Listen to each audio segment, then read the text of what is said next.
یہاں کے لوگوں کے اوسط سالانہ آمدنی تقریباً 30,000 امریکی ڈالر ہے، جو پاکستانی روپے میں تقریباً 80 سے 85 لاکھ روپے بنتی ہے، جبکہ یہاں کم از کم ماہانہ تنخواہ بھی تقریباً 1,000 امریکی ڈالر یعنی پاکستانی روپے میں تقریباً 2,80,000 روپے کے برابر ہوتی ہے، جو ایک عام آدمی کے لیے خاص اچھی آمدنی سمجھی جاتی ہے۔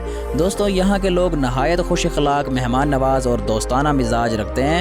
وہ اپنے بیرون ملک سے آنے والے لوگوں کے ساتھ بھی اچھا برتاؤ کرتے ہیں، اسی لیے بہت سے لوگ یہاں رہنا پسند کرتے ہیں۔ ایک اور دلچسپ بات یہ ہے کہ یہاں کے لوگ اپنی شخصیت، خوبصورتی اور فیشن پر خاص توجہ دیتے ہیں۔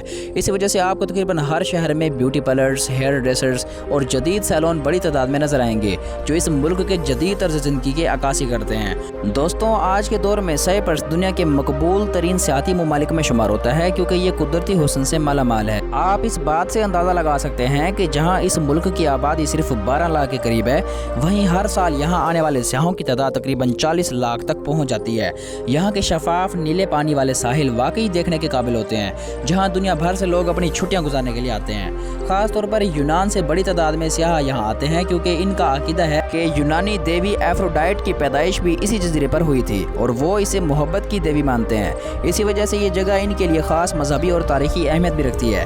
اگر یہاں کی کرنسی کی بات کریں تو شمالی یعنی ترک سائپرس میں ترکش لیرہ استعمال کی جاتی ہے، جبکہ جنوبی یعنی یورپی سائپرس میں یورو چلتا ہے۔ ایک ترکش لیرہ تقریباً 8 پاکستانی روپے کے برابر ہوتا ہے، جبکہ ایک یورو تقریباً 300 پاکستانی روپے کے قریب ہوتا ہے۔ دوستوں، سائپرس کے شہر پافوس میں واقع ٹومز آف دا کنگ ایک نہایت مشہور اور حیرت انگیز تاریخی مقام ہے، جو دنیا بھر کے سیاحوں اور تاریخی دلچسپی رکھنے والوں کو اپنی طرف متوجہ کرتا ہے۔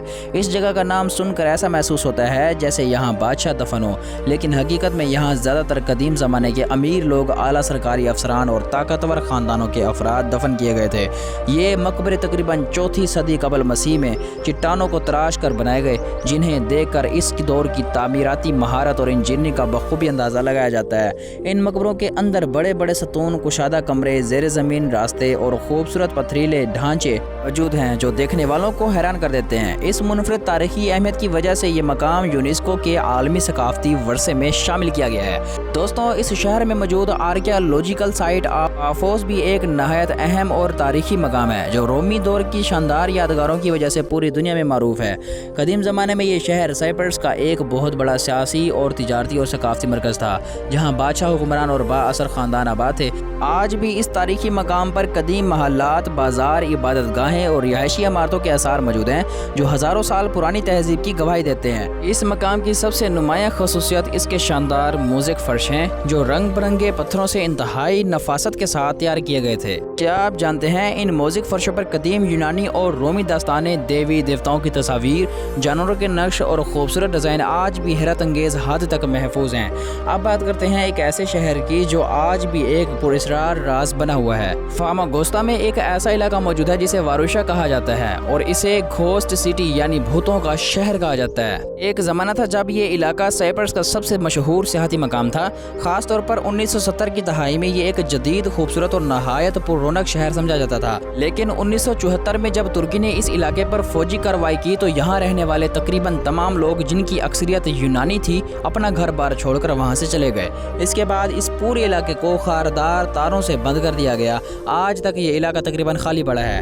ٹوٹی پھوٹی عمارتیں، سنسان سڑکیں اور ہر طرف پھیلی خاموشی اسے واقعی ایک گھوسٹ سٹی بنا دیتی، جہاں جا کر ایسا محسوس ہوتا ہے جیسے وقت کئی دہائیوں پہلے رک گیا ہو۔ دوستوں، اس ملک میں ہزاروں پاکستانی بھی رہتے ہیں، لیکن ان میں سے زیادہ تر شمالی حصے یعنی ترکش سائپرس میں آباد ہیں۔ کچھ پاکستانی یہاں روزگار کے لیے آتے ہیں، جبکہ ایک بڑی تعداد اعلیٰ تعلیم کے حصول کے لیے یہاں کا رخ کرتی ہے۔ اگر آپ تعلیم کے لیے سائپرس آنا چاہتے ہیں، ایک بات ذہن میں رکھیں، اگر آپ یورپی معیار کی اور عالمی سطح پر تسلیم شدہ ڈگری حاصل کرنا چاہتے ہیں تو آپ کو ریپبلک آف سائپرس کا انتخاب کرنا چاہیے، کیونکہ یہ یورپی یونین کا حصہ ہے۔ لیکن اگر آپ کم خرچ میں معیاری تعلیم حاصل کرنا چاہتے ہیں تو شمالی سائپرس، ترکش سائپرس ایک بہترین انتخاب ہو سکتا ہے۔ دوستوں، اس ملک میں مسلمانوں کے لیے ایک نہایت مقدس تاریخی مقام بھی موجود ہے۔ لارناکا کے قریب حالہ سلطان ٹیکے واقع ہے، جہاں حضرت امہ حرام رضی اللہ تعالیٰ عنہ کا مزار مبارک موجود ہے۔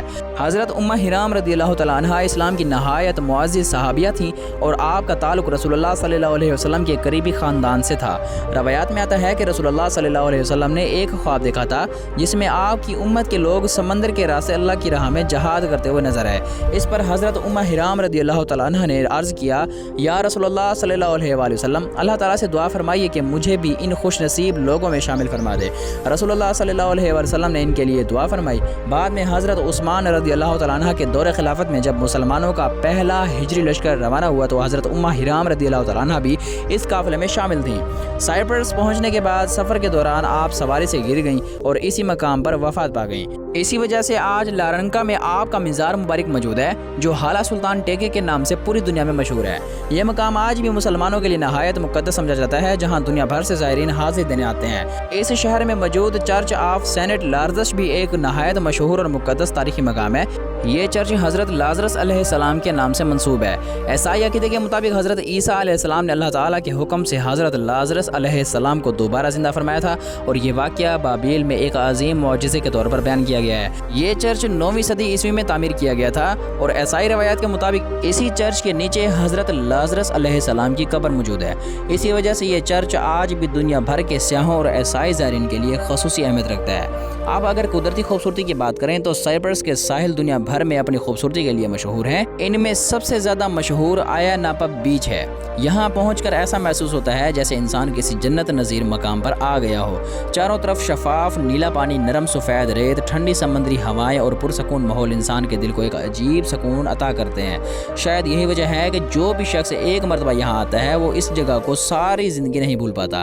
دوستوں، اگر آپ یہاں کھانے پینے کی بات کریں تو سائپرس کا فوڈ کلچر بھی نہایت منفرد اور دلچسپ ہے۔ یہاں کا زیادہ تر کھانا بحیرہ روم کے انداز پر تیار کیا جاتا ہے، جو تازہ، لذیذ اور صحت بخش سمجھا جاتا ہے۔ یہاں کی سب سے مشہور غذا حلومی چیز ہے، جو دراصل ایک خاص قسم کا پنیر ہے اور سائپرس کی پہچان سمجھا جاتا ہے۔ اسے عموماً تل کر یا گل کر کھایا جاتا ہے اور اس کا ذائقہ نہایت منفرد اور مزیدار ہوتا ہے۔ اس کے علاوہ گوشت پسند کرنے والوں کے لیے سولاکی بھی بہت زیادہ مشہور ہے، جس میں گوشت کے چھوٹے چھوٹے ٹکڑوں کو سیخوں پر لگا کر آگ پر بھونا جاتا ہے اور پھر روٹی کے ساتھ پیش کیا جاتا ہے۔